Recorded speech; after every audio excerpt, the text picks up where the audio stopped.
I'm VJ Hamilton and welcome to the Autoimmune RESET, the place for you to learn how to thrive with autoimmune disease and feel empowered to take steps to transform your health to feel better than ever.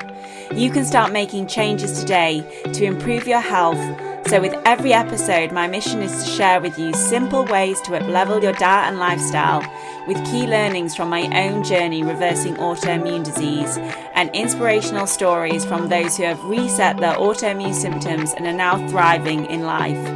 I suffered from autoimmune disease for over 25 years and now I live symptom-free, and I wish the same for you as well.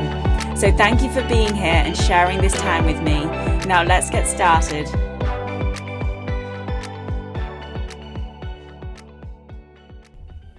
Hello and welcome to today's episode of the Autoimmune RESET podcast.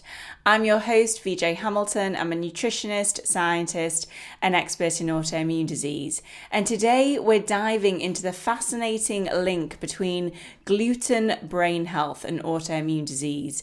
And if you have autoimmune disease, I'm sure you've come across gluten and heard that a gluten-free diet could be beneficial for you. And when it comes to these types of dietary changes, sometimes giving up gluten is going to be great for you and have a really beneficial effect on your body. And sometimes it just might not make any difference at all. And that's because autoimmune diseases are complex. But today I want to explore this link with brain health, because as you may know, I am gluten-free, and the way gluten affected me isn't the classical symptoms of gluten. It did affect my brain, it affected my mood, and it caused anxiety, and those were some of the main symptoms. Looking back, the first symptom I had, or the symptom that I can say definitely linked to gluten, was when I had a swelling in my ankle and I couldn't get on my shoes for nearly 2 weeks, and I was working in London at the time, and one of my friends was training as a nutritional therapist, and they were doing some free sessions with some of the nutritionists that were training at the college, and I went to the college and had a free session. It was in front of a full audience of people because she was doing her qualification. But as part of that, when she was running through my questionnaire and asking me lots of questions, she advised me to stop eating wheat. And at that point, I hadn't really considered giving up gluten, and I'll be honest, it was a long time ago and gluten-free just wasn't a thing back then. I'd always been convinced that there was this link with my symptoms and dairy, but I'd never really considered gluten. And I left there, I took on her advice, she gave me all the advice in the session. There was a few things that I really needed to focus on, and one of them was cutting out gluten, which I did and I stuck to. And within a few days, the swelling in my ankle had gone down and I was able to get my shoe back on. And just seeing that result so quickly, it gave me a lot of confidence in the fact that food can make a huge difference. And obviously then I went on to become a nutritionist myself, and that's why I'm talking to you today.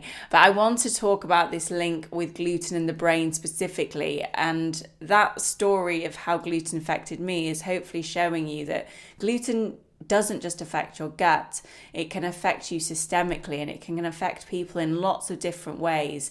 But I think the link to the brain is particularly fascinating because a lot of people who have autoimmune conditions or chronic fatigue, often they have brain-related symptoms as well, like headaches, like brain fog, like fatigue, like anxiety and depression. And all these symptoms can be linked to gluten if you have an issue with it. And as I said, it's not going to be the case for everyone.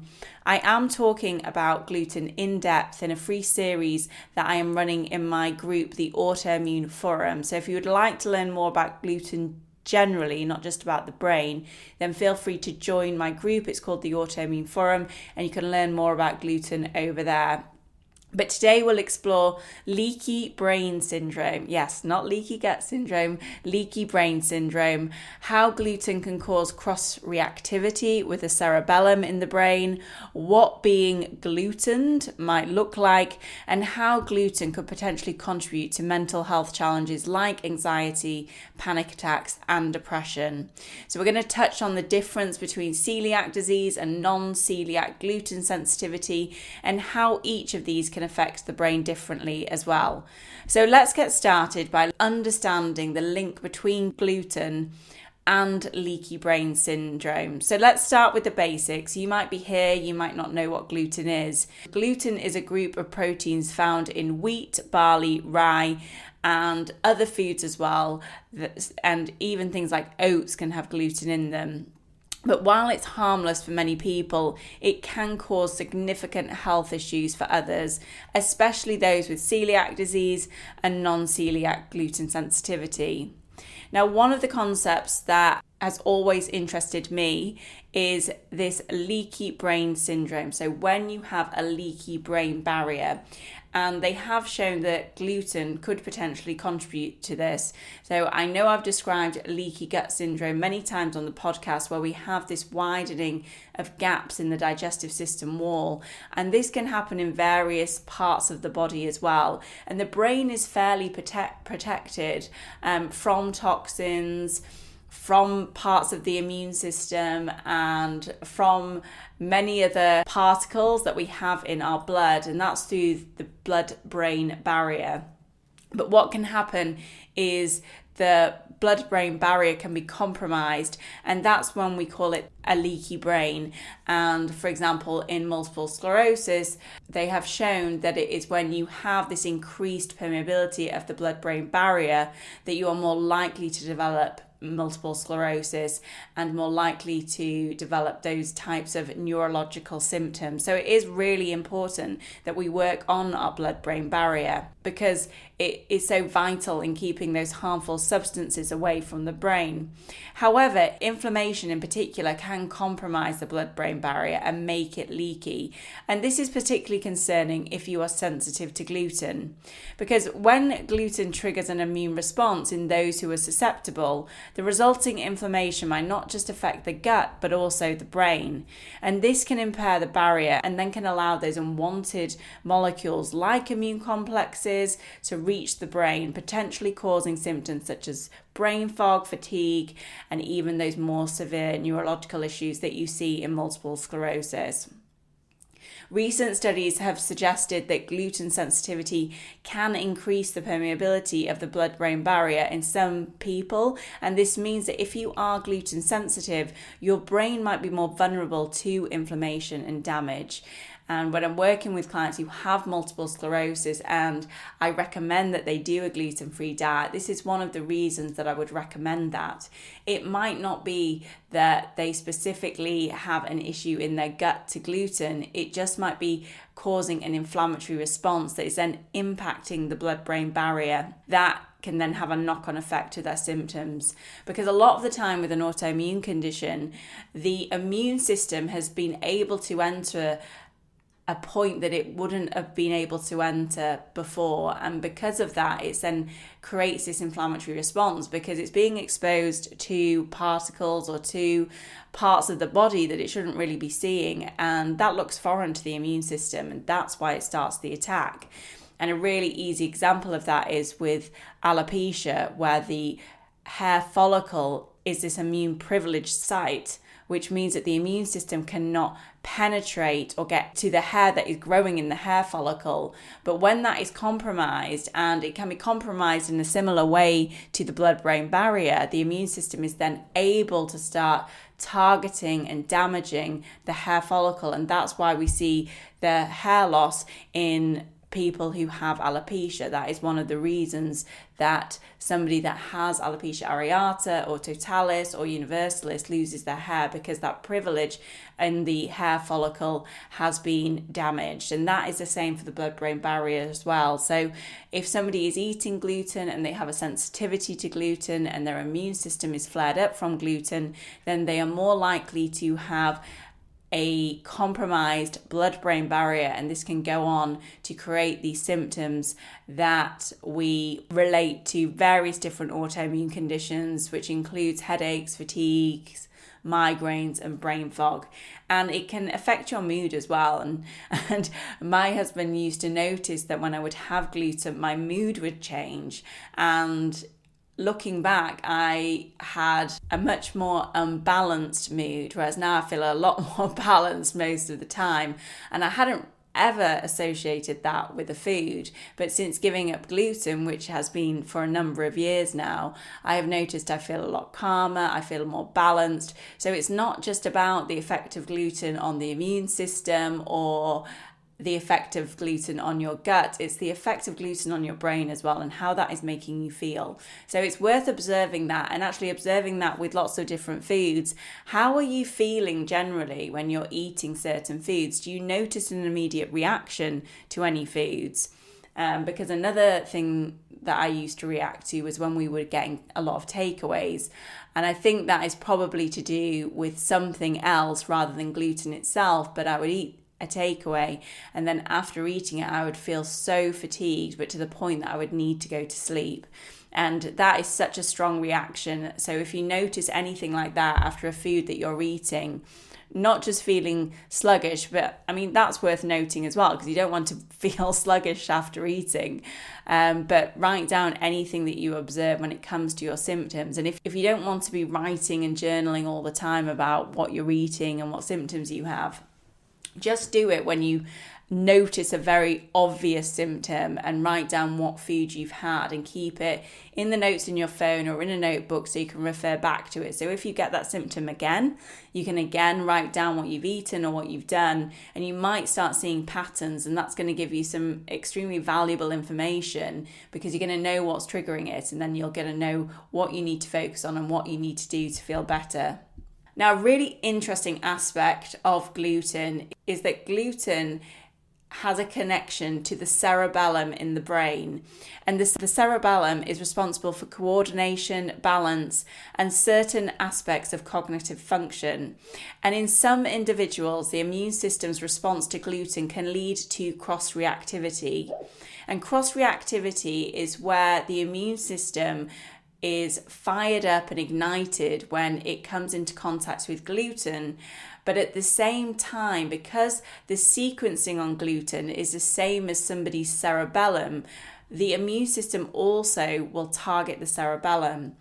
And this can happen. It doesn't happen with everybody, but it is most commonly seen in a condition called gluten ataxia, which is an autoimmune disorder that affects coordination and balance, and it's extremely severe. And as I said, this cross-reactivity happens because part of the gluten proteins resemble these proteins in the cerebellum, and that immune attack on the cerebellum can create extremely severe symptoms. It can cause you to feel extremely fatigued. It can, for some people, they are completely demobilized and not able to do anything.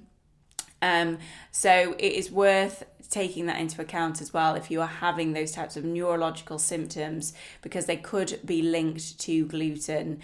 And you can do testing to understand what your reaction to gluten is. And the test that I would recommend is the one by Cyrex. It is one that I offer in my clinic, and it will do a full panel to look at the different types of reactions that your body is having to gluten. And it might be the case that you are not having any reactions to gluten at all, but it's worth understanding whether you are having this cross-reactivity to gluten and the cerebellum. It also looks at cross-reactivity to cells in the gut. And interestingly, it looks at a cross-reactivity to skin cells as well. And there has been research to show that some people who have a sensitivity to gluten will get skin flares when they eat gluten.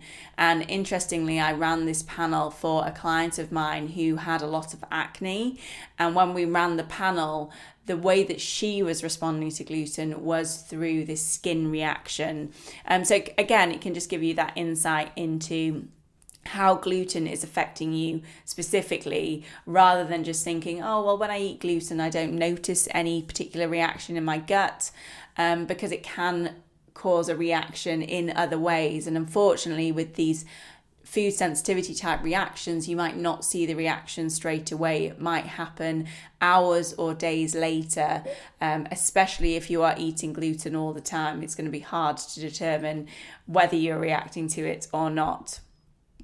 Now, you may have heard the expression being glutened, and I have a lot of clients will contact me. They might have been away on holiday or to a restaurant, and they've had to be in bed for several days because they've been glutened. And what they're describing is an accidental exposure to gluten. And this is specifically an issue for those with celiac disease and non-celiac gluten sensitivity, especially if they have a more severe reaction to gluten.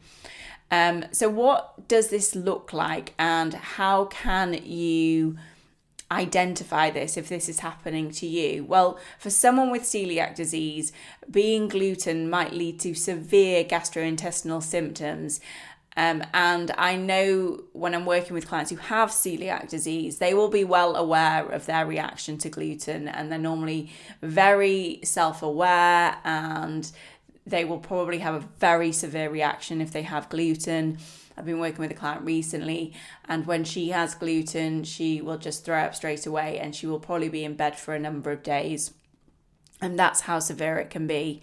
But you can also experience things like fatigue and joint pain and brain fog, headaches or migraines, dizziness or lack of coordination, and also emotional disturbances such as irritability, anxiety, or a sudden low mood. And this is what happened to me when I went on a trip to Dubai. I had been gluten-free for quite a number of years at that point, but when I went on holiday, I was a little bit more relaxed. And I went to Dubai with some family, and I was kind of staying in my own hotel room. And we'd gone out for a really lovely meal at an Asian restaurant. And I just thought, actually, tonight, I don't want to ask for gluten-free. I just want to get involved. And this was now, just thinking back, it was probably over 5 years ago. But I remember it well. And we were flying home the next day. And I went to bed. And I woke up at probably about 2 a.m.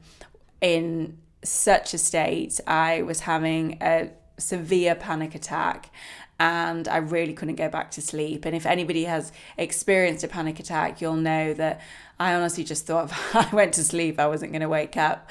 And I had to just get my iPad out and just watch something and try and calm down. I took some magnesium. But even the next day, I was just still in a state, and I was shaking. And I just thought, I'm never having gluten again. And I've never experienced that since. So I know that that was my reaction to gluten. And unfortunately, when you give up something for a long period of time, especially if you're sensitive to it, when you're exposed to it again, sometimes the sensitivity is enhanced. And I knew from that day, I will not be eating gluten ever again. It's just not worth that. It was such a horrible feeling. And I had to fly home the next day. I wasn't a confident flyer at the time anyway.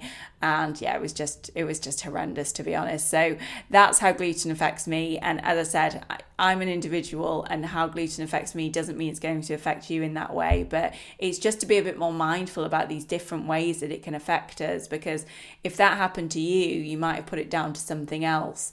But actually, gluten can have that effect on the body. If you have non-celiac gluten sensitivity, then the symptoms can be just as debilitating, and they can be quite variable. So it could be anything. It really depends on what you're more susceptible to, because if it's being driven by an inflammatory response, that can affect you systemically. And again, based on your genetics or your susceptibility, it might affect you in a different way. And also it depends on how strong your blood-brain barrier is, and other aspects of your health, of whether it's going to affect your brain in that way as well. So let's now talk about how gluten impacts your mental health, because research has shown that gluten can play a role in anxiety, panic attacks, and depression, particularly in those who are sensitive to it. And one way that this can happen is through systemic inflammation, because as I said, gluten can trigger an inflammatory response that affects brain chemistry, including the production and regulation of neurotransmitters like serotonin, which is often called the happy hormone or the feel-good chemical. And a disrupted gut-brain axis, can be influenced by gluten, can further exacerbate these mental health symptoms. Now, the studies have shown a higher rate of anxiety and depression in those with celiac disease, even after diagnosis. And for those with non-celiac gluten sensitivity, the picture is quite similar, though the mechanisms may differ slightly. Because while celiac disease involves a clear autoimmune process, non-celiac gluten sensitivity is more likely to be driven by non-specific inflammation and immune activation.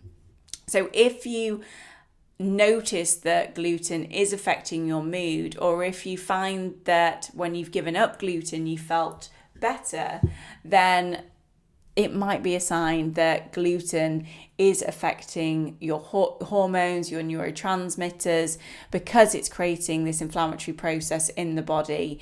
And I think when it comes to testing for this, a food sensitivity test will give you a good idea of whether you have antibodies to gluten. So it's looking at a particular arm of the immune system when it comes to gluten. But actually, by giving it up and seeing how you feel and keeping track of that and giving it up for a meaningful amount of time, so at least 6 weeks, I would say, that's where you're going to see the main difference. And it's probably the best way to observe it with gluten, because gluten is so complex. When it comes to the food sensitivity test, I think they're great for different types of foods. But for gluten, because it can affect the body in so many different ways, you're not going to pick all that up from a food sensitivity test. The Cyrex panel is the best one in terms of looking for that autoimmune response and how gluten is potentially affecting different cells in your body. But generally, when it comes to mood and seeing how it makes you feel, actually giving it up is going to be the best way to make note of that. And when I think that gluten might be an issue for a client, especially if they've run a food sensitivity panel and it's not come up, then I will encourage them to give it up for a month and just see how they feel, or even give it up for 2 weeks and just observe whether their symptoms are getting better. And that makes a big difference. And if they are feeling better as a result of that, then we continue with that. And as you may know, I encourage my clients to eat as many foods as possible. I really don't like restriction when it comes to food. I like, food is incredible and I love food. It's a huge part of my life in terms of cooking and being innovative and eating out and socializing and actually traveling and exploring food in different cultures. It's a big part of my life.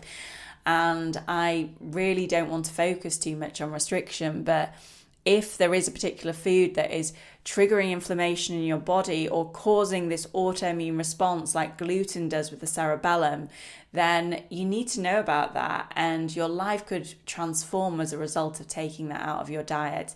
And I'll be honest, since that trip to Dubai, my health has just gone from strength to strength. And I know that it wasn't just gluten that was causing my symptoms, but when I think about the swelling in my ankles, when I think about the panic attack in Dubai, when I think about my hair growth long term, it all seems to have got so much better since I took gluten out. And that's why I follow that diet. I try and include everything else. I even include some dairy in my diet, even though when I was a baby I was told that I had an allergy to dairy.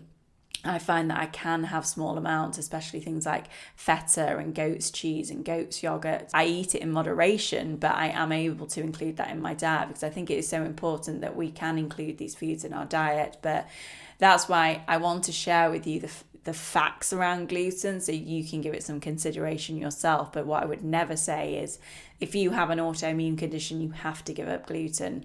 I just think that we need to think a bit broader than that in this kind of autoimmune space. That's my particular opinion. And I know plenty of people who have regained their health, have reversed all their autoimmune symptoms, and they eat gluten. So I just think we need to keep a bit more of an open mind.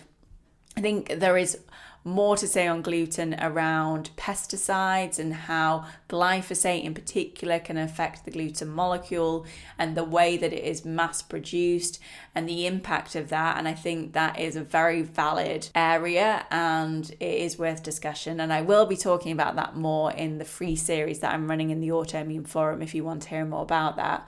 But today I just really want to share with you how gluten can potentially be affecting your brain. And I really love the book Grain Brain, if you haven't read that, by Dr. David Perlmutter, who is a neurologist.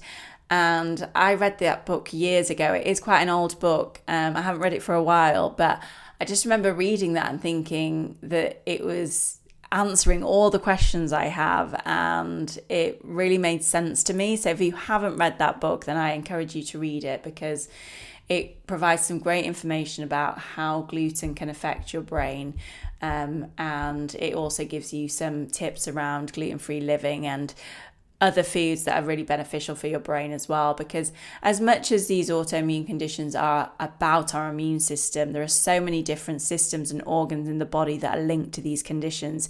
And I think the brain is central to it because most people with an autoimmune condition are living in a state of chronic fatigue. And there's a reason for that. The inflammation can affect your brain and it can affect, how you're feeling, how you're functioning.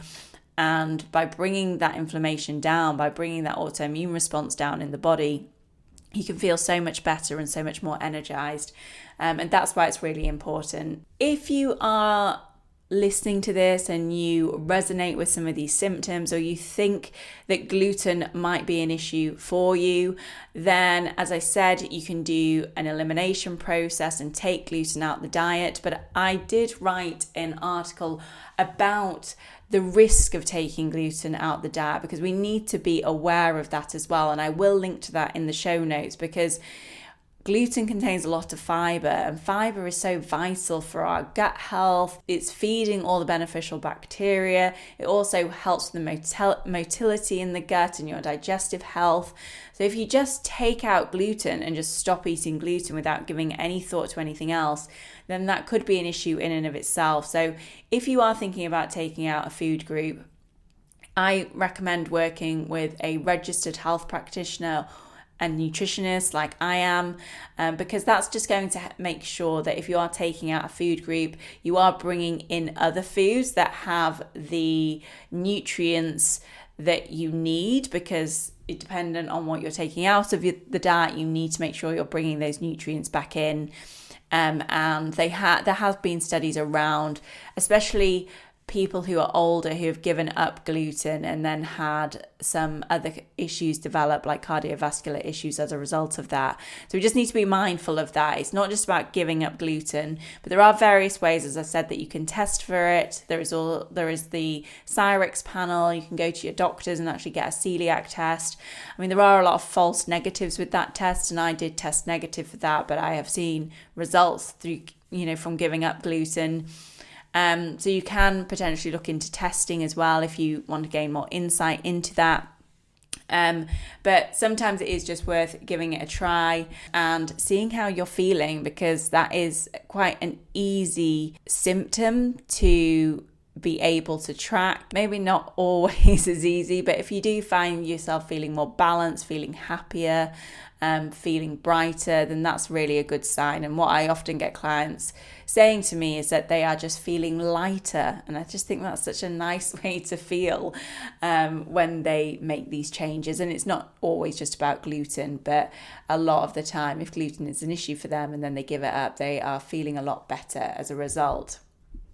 So today we've covered gluten's impact on the brain and how it can be an issue, especially for those with celiac disease or non-celiac gluten sensitivity.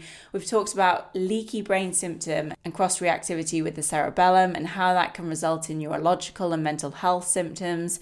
We've talked about being gluten and how that can lead to both physical and emotional reactions. And we've talked about both the pros and cons of eliminating gluten to help to reduce these symptoms. If you have any questions about this, then feel free to pop over to my Instagram account, which is at the Autoimmune Nutritionist. You can also join my free group, the Autoimmune Forum, where I'm going to be talking more in depth about gluten. I'm going to be sharing some tips on gluten-free living, some of the foods that you can eat. I've been sharing some recipes over on the Autoimmune Forum as well, if you're looking for some gluten-free alternatives. So feel free to pop over there. You can ask any questions as well. If not, have a fantastic rest of your week, and I'll be in touch soon. Take care.